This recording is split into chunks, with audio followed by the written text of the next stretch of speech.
Alright, I think I'm finally ready to end my long-form video hiatus because I finally have an idea where I want to take this channel. In the past, I think I've struggled with trying to do too many series at once, and after stopping with 10 Years Later as a regular segment, I thought, hey, maybe I could do multiple series, but nope, it's just hard to juggle multiple, especially when you have a job that's taking more priority and more time because it's the thing that earns you money. But now I think I know what I want to do. This channel is called Matt's Random Journeys, and I think this is a good way to play on the random part a little bit while still being kind of cohesive. I want to say really quickly that just because this series is a new thing, that doesn't necessarily mean that these videos are going to be super frequent. I still have a job, and it's the thing that earns me money. YouTube doesn't, so again, this is still going to be a little bit of a hobby. I will try to do this at least once or twice a month, though, just try to get a couple videos out at least, just so you guys have some long-form content between the short reviews. So, with that said, let's begin this new era of Matt's Random Journeys. But first, one last thing. Because this video is going to be talking about a movie that just came out, I want to warn that there are going to be some spoilers in here. I know you're looking at the title and thinking, spoilers for a movie like that? The spoilers are related to some of the Easter eggs, and for some people that might ruin the surprise a little bit, so if you don't want these Easter eggs or fun little references to be potentially ruined, or if you want to go into the movie without knowing any of them, I suggest you turn back now. Just wanted to make sure to get that out of the way. Anyway, welcome to the first episode in a new series I am doing, an all-in-one cohesive single series called I Want to Talk About. Exactly as it says on the tin, this is a series where I take a topic that I want to talk about and I sit on camera and blabber about it. And it doesn't necessarily have to relate to any one topic whatsoever. It could be music, it could be films, it could be TV shows, it could be gaming, it could be food, it could be sports, it could be life, it could be mental health, it could be knitting. Okay, no, I wouldn't actually do a video about knitting because I don't know anything about knitting. The point is, it could be about literally anything. As I said, this channel is called Matt's Random Journeys, so let's get a little bit random. As you can tell from the title, today I want to talk about the newest Universal and Illumination animated film, the Super Mario Bros. Movie. This has been a long time coming. I believe this was actually first rumored back in 2014 with the Sony Pictures email leaks, but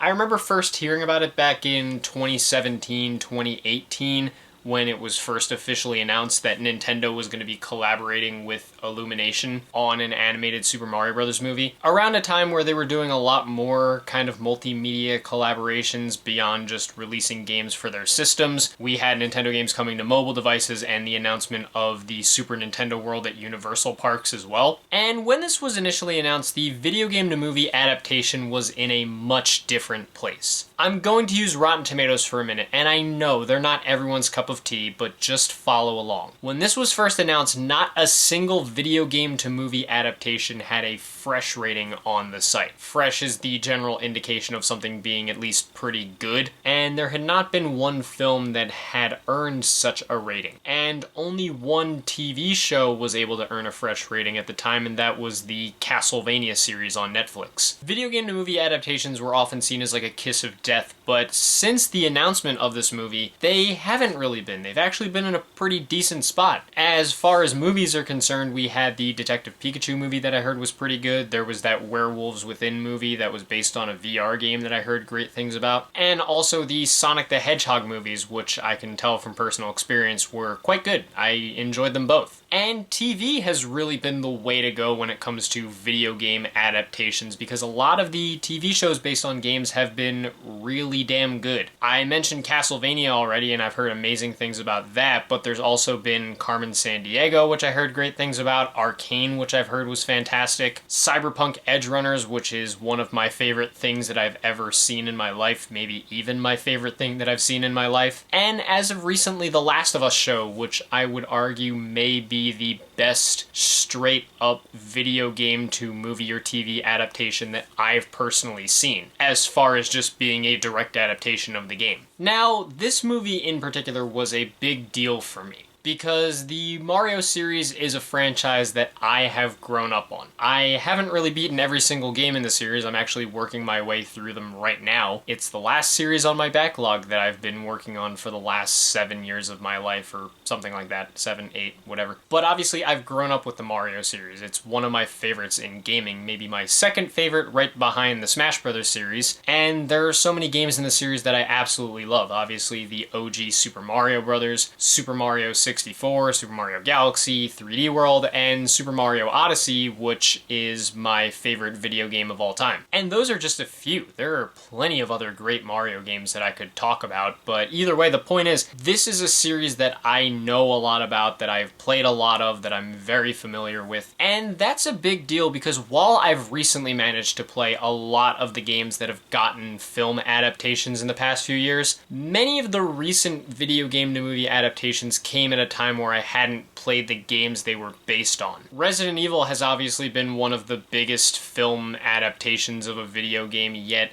I didn't play the games until 2021, right before the reboot film came out, so I didn't play the games when the original movies were making their rounds. I have never touched an Assassin's Creed game, and don't necessarily plan to. I only just recently played the newest trilogy of the Tomb Raider games about 2 years ago, so I didn't really have much experience with the series when any of the movies came out. And while I did play the Uncharted series last year, I did so after the movie came out. Hell, I watched the 2016 Ratchet & Clank film in 2018, 3 years before I really dived into that series, which by the way is now one of my favorite gaming franchises. Only exceptions I could really think of are the Sonic movies, Cyberpunk Edge Runners insofar as I beat Cyberpunk 2077 before watching it, and The Last of Us. So Mario was a big deal for me because this was a series that I have been into for my entire life, pretty much. It also helps that this isn't Nintendo's first rodeo with doing a Mario film. Obviously, there was the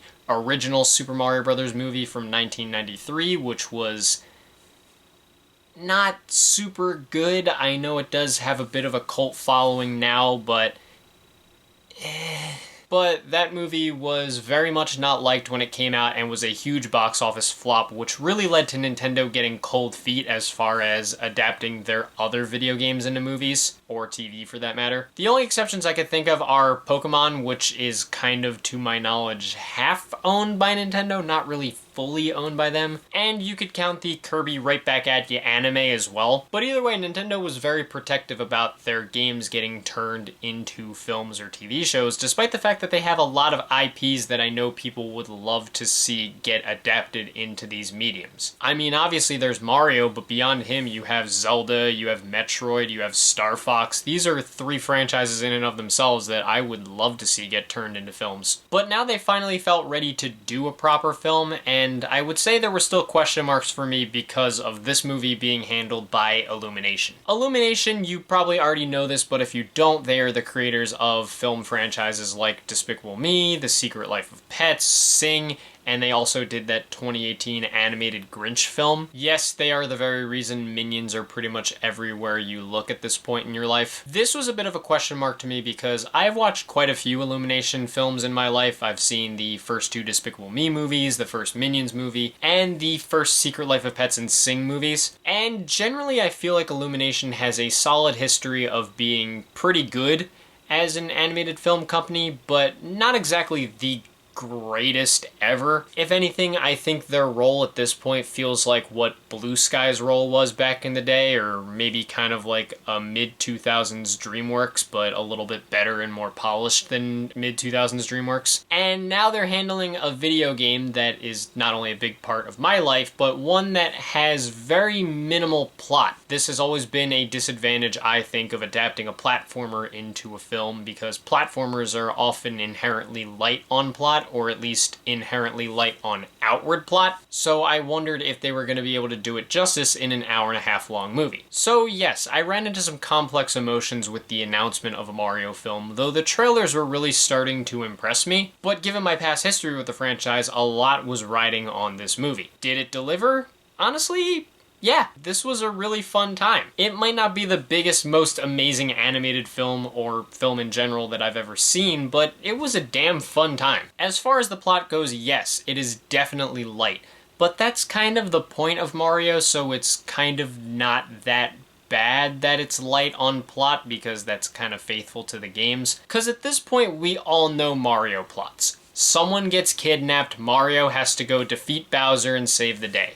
I say someone because in this movie's case, it's not Peach that gets kidnapped, it's Luigi. Generally, if you're looking for more complex Mario plots or anything like that, you're probably going to have to look to the RPGs like the Paper Mario series, for example. Otherwise, most of the games are Mario saves someone who is captured from Bowser, and that's the end. But again, that's kind of okay because it feels like that's what a Mario story should be. It's not like Mario is going out and trying to take down the capitalist regime or anything like that. There's not really meant to be a poignant message in a Mario movie, or a Mario game for that matter. It's just fun heroics from an everyman plumber like Mario, his brother Luigi, a giant threatening hulking villain in Bowser, and a princess in the form of Peach. Again, in this movie, it's Luigi who gets captured, and I know this was something a lot of people weren't as crazy about, and I see why, because it seems like the movie for the first 20 minutes or so really sets up this buddy comedy element with Mario and Luigi, and they have such good chemistry,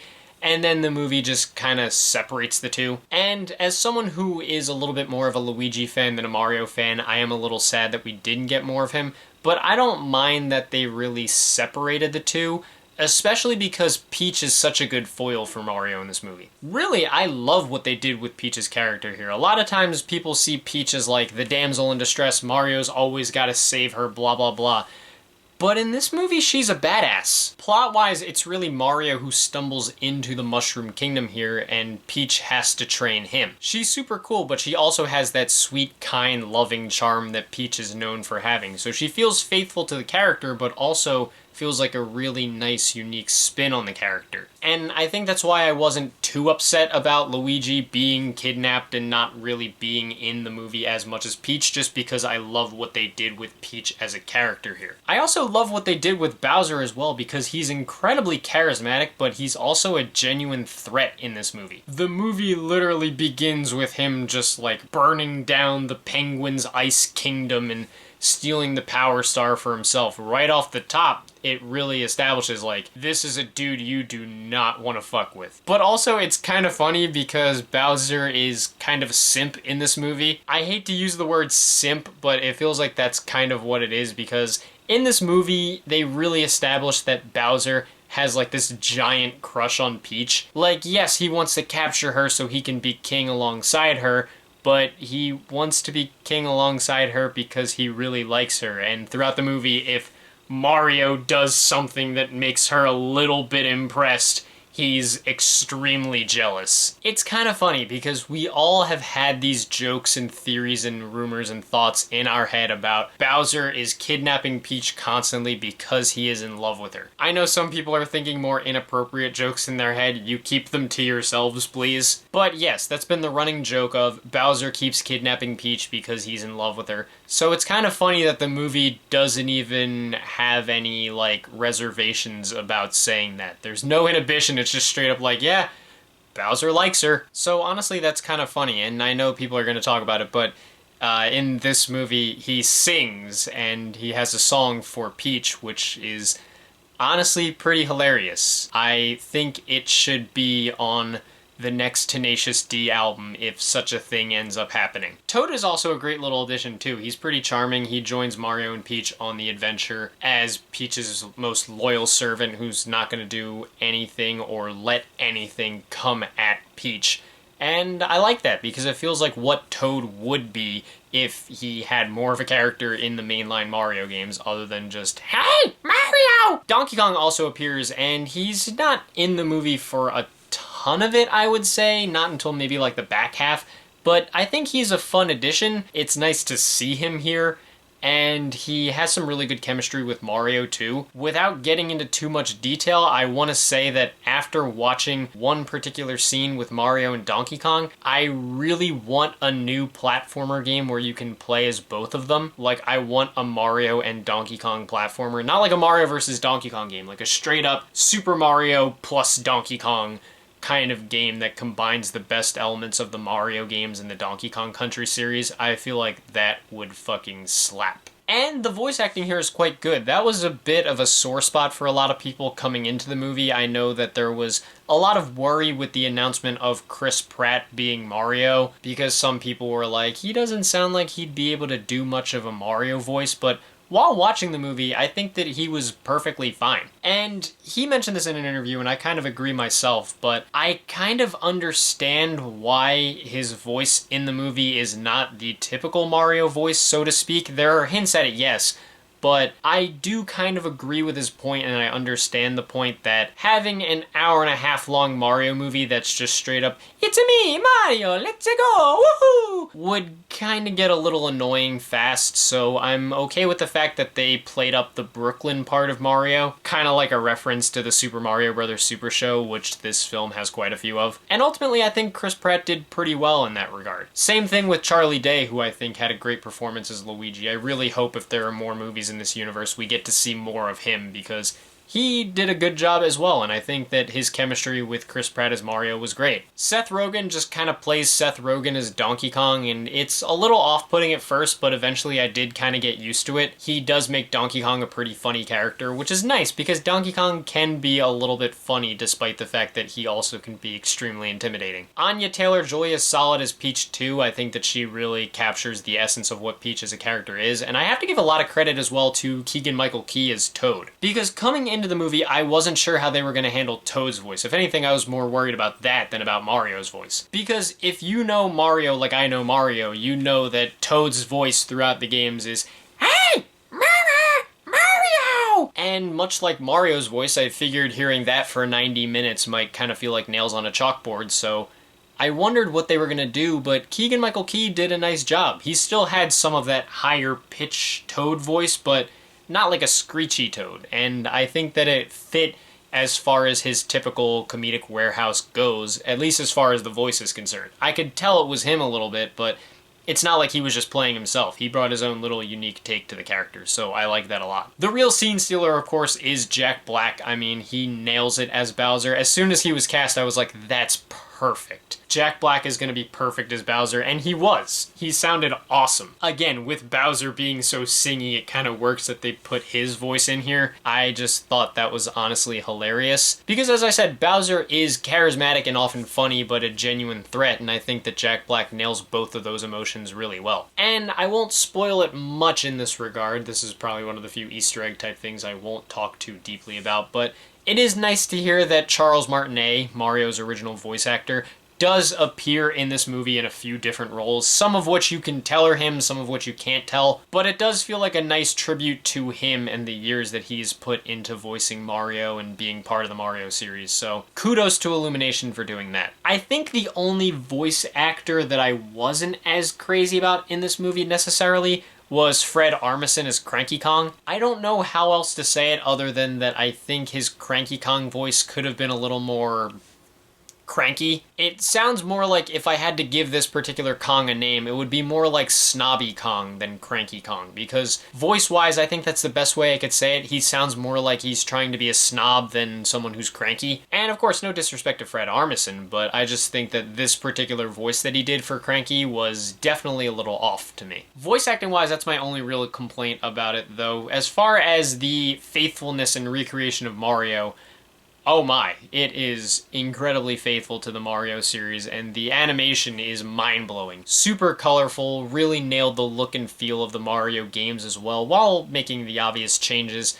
The characters look great. The Mushroom Kingdom is super lovingly realized. It's exactly how you remember it from the games, but done in a really interesting, kind of glossy fashion that looks beautiful. I think they really paid attention and really looked into a lot of the details in the game in terms of getting them right for the film. As much as I love that though, that is one of my critiques of the movie, at least to some degree. I wish they spent a little more time in some of the areas of the Mushroom Kingdom. From here, throughout the rest of the video, I'm going to get into a little bit of spoiler territory, so just brace yourselves. But in the movie, Mario ends up in the Mushroom Kingdom and travels with Peach to the Kong Kingdom to recruit Donkey Kong and his army. But the way that they travel between the Mushroom Kingdom and the Kong Kingdom is basically just like kind of a scene transition type thing. There's a moment where it kind of looks like they're in Bob-omb Battlefield from Super Mario 64 because you see like the Bob-omb cannon. And then there's a part where it looks like they're in the Sand Kingdom from Super Mario Odyssey. These are great, but I wish that it was a little more than just simple scene transitions. The movie is already only about an hour and a half. I do think they could have added like 10, maybe 15 more minutes at most of maybe Mario walking through these areas and kind of reacting to them and seeing how distinct they are from the main Mushroom Kingdom, like Peach's Castle, for example. Because the only time there's even a slight stop is during one of the scene transitions, a Cheep Cheep ends up on Mario's face and he's got to get it off, but it only lasts for a second. And I think they could have done a little bit more with that,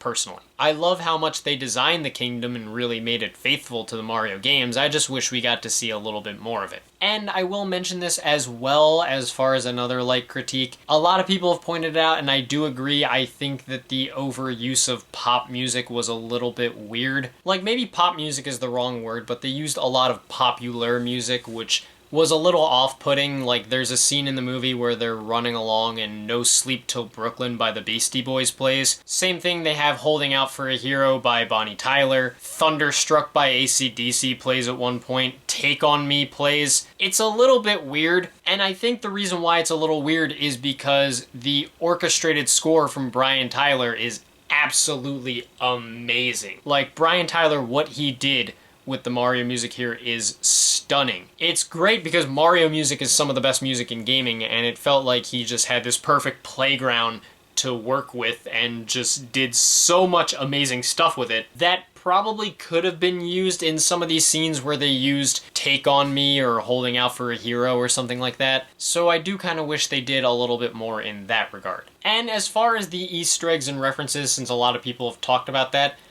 holy moly, there are a lot, and you don't even have to look far to find them. They are almost right in front of your eyes. If you've played through the series, if you know the series, you'll know a lot of these Easter eggs. It's like this movie is almost like the equivalent of that Leonardo DiCaprio meme where he's pointing at the screen, because so many times while watching I was like, oh, it's that thing from Super Mario World, or oh look, that's a reference to Mario Kart 8, or something like that. Like, they are right there in plain sight. And it's not even just Mario that gets referenced. In some of the early parts of the movie, and this is where I said I was going to be spoiling some Easter eggs, so again, you can turn back now if you don't want to hear this part, but there are references to games like Punch-Out and Kid Icarus in here as well. Like, they didn't spare many expenses in that regard. And if anything, I actually kind of respect the amount of references. As much as I talk about how obvious it is, I kind of love that, because it shows me that they actually played the games, and also having Shigeru Miyamoto help them out because he had a big hand in this movie makes that even better. The two directors, Aaron Horvath and Michael Jelenic, if I said their names correctly,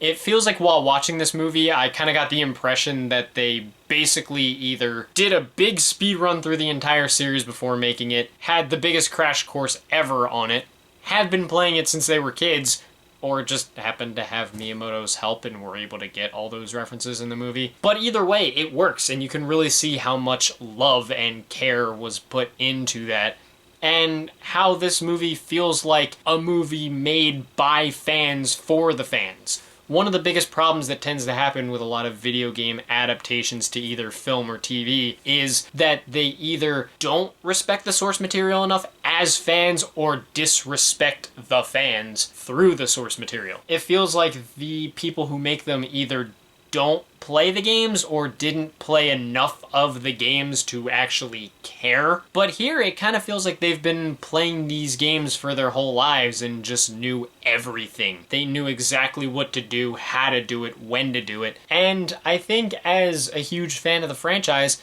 I can't help but be happy about that and very thankful as well. So all in all, yeah, I mean, this was a really enjoyable movie. I think that the film works as just a general family film for kids and adults to like, but also it really works, like I said, if you are really into the games. If you're a fan, it's pretty much a Super Mario Brothers game made into a movie, which is a lot of fun. Again, it's not like it reinvents the wheel or does anything any other animated movie hasn't done, but what it does is bring some beautifully animated, funny, great little thrills with plenty of references and Easter eggs for the Mario fans to enjoy. I do think it could have been about 10 to 15 minutes longer, and there were a few things that I was a little iffy on, like again, these song choices were a little weird. But otherwise, yeah, this was a really enjoyable movie. As far as how I feel about the future of the franchise, if they do decide to make more, I'm actually in a weird boat with this one. Compared to something like the Sonic movies for a minute. The two Sonic movies, at least in my eyes, it felt like they were kind of, at times, adaptations of different games, like how Sonic 2 was an adaptation of like the Sonic 2 and 3 story. And spoiler incoming if you haven't seen Sonic movie 2, but it feels like it sets up that the eventual third Sonic movie that's coming out is going to follow like the Adventure 2 storyline or something like that. So it feels like these movies are kind of self-contained movies about one or maybe two of the games in the franchise, whereas Mario movie doesn't really feel like that. It kind of feels like an amalgamation of everything that is Mario, so with that I do kind of wonder where they're going to go next in that regard. There are hints at a second movie. Stay for the end because there is a post-credits scene. Obviously, I'm not going to spoil that part. And ultimately, despite my concerns right there, I would welcome it just to have another chance to see a fun little Mario movie in the theaters and see how many more Easter eggs I can pull out. But honestly, I feel like I'd kind of prefer if they did other films with these characters or other Nintendo franchises. I know I've heard that a Donkey Kong spin-off is coming, which sounds fine by me, and I have heard a lot of fans as well as Charlie Day say that they would love to see a Luigi's Mansion movie, which, as a huge fan of Luigi's Mansion, yes, please. And again, I mentioned some of the other franchises earlier, like Zelda, Metroid, and Star Fox, and I would love to see films out of those franchises as well. So ultimately for me, I would welcome the concept of a Mario movie too, but equally I would love to see them do more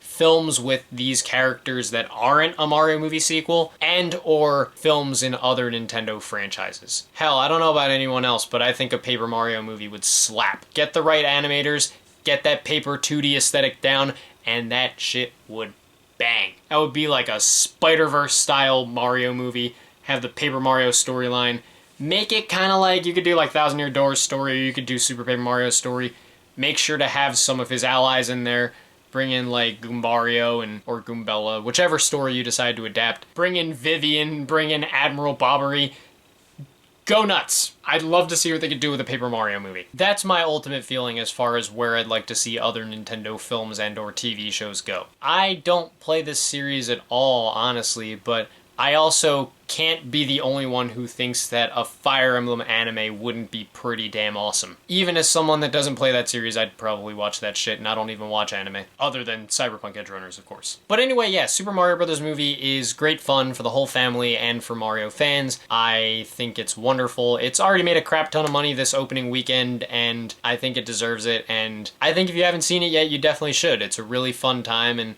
I think you're going to get a lot of enjoyment out of it. I know this isn't a review, but if I'm doing one of these videos in the series and it kind of feels like a review, I might still put it on my rating scale, just so you have an idea, I guess, of what I think. So yeah, if I had to put this movie on my rating scale, I would probably give it a great rating. I would press a little higher, but there are things I wasn't as crazy about that kind of hold it back from being excellent. But nevertheless, this was a really, really fun time. I highly recommend you check it out yourself. I hope you enjoy it when you do. And I can't wait to see where we go from here as far as other Nintendo-based films and TV shows. Hopefully Metroid and Star Fox are next. And that Paper Mario movie. Do that. That would be fucking sick. That would be amazing. But that's just my opinion on the Super Mario Brothers movie. What did you guys think about it? Did you love it as much as I did? Did you hate it way more than I did? Were you just completely indifferent toward it? And what is your favorite Mario game? I mentioned that Odyssey is my all-time favorite video game, but what's your favorite Mario game? Whatever your thoughts and opinions are, leave them down in the comments below. Let's keep this civil and have some fun as we like to do. If you guys want to hit like and subscribe and support some of my other ventures that I have linked in the description, thank you. If not, of course, it's no big deal. I totally understand. And yeah, that's the first episode of this new series. First and foremost, of course, if there are any ways that I could improve this or any other things you'd like me to do with it, you can leave your suggestions down in the comments below. I do read all my comments, so I will obviously see what you have to say, and I will most likely reply as well. As for what's next in the series, I don't 100% know yet. Again, the whole point with this series is when inspiration strikes, I will jump at the opportunity. Thus, it'll have to be a concept that I really want to talk about. Of course, if you guys want to suggest topics, I'll listen, but I can't guarantee I'll do videos on them just because this series is called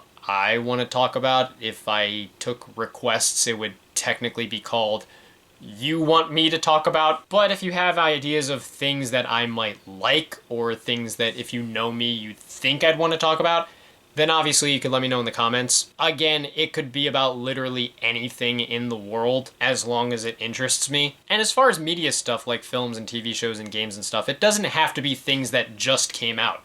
If I want to talk about some really good movie from 1993, then I'll make a video about that if it interests me. It's really just a matter of when I feel like I have something to talk about, I'm going to talk about it. I have a few ideas right now as to what I want to do next. I don't want to 100% commit to this being the next idea, but I think I want to talk about the Resident Evil 4 remake because I just recently beat that game and I feel like it would be kind of fun to talk about. Again, not 100% sure, but we'll cross that bridge when we get to it. Either way, as I said, I'm going to try to have at least a few videos in this series out a couple times a month. Maybe. Again, I do have a job, so that takes up a lot of my time, but who knows, if this series becomes popular and I could actually, you know, I don't know, make money off of YouTube, that's a pipe dream, but let's just pretend for a minute. Maybe the series will come more frequently if I'm feeling inspired and I feel like I have things to talk about. Either way, it's good to be back doing long-form videos. I'm glad to have a series that I'm going to be pretty excited to do. Stay tuned for more episodes, but until then, thank you guys for watching. I hope you enjoyed. Thank you guys for being patient throughout me trying to figure out what I wanted to do with this channel. If this series is interesting to you and you choose to stick around, I really appreciate it.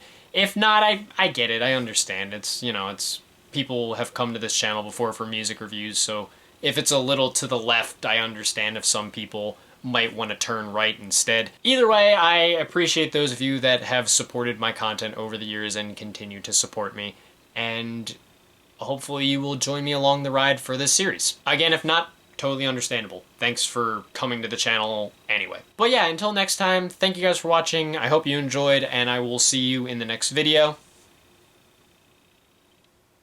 Peace.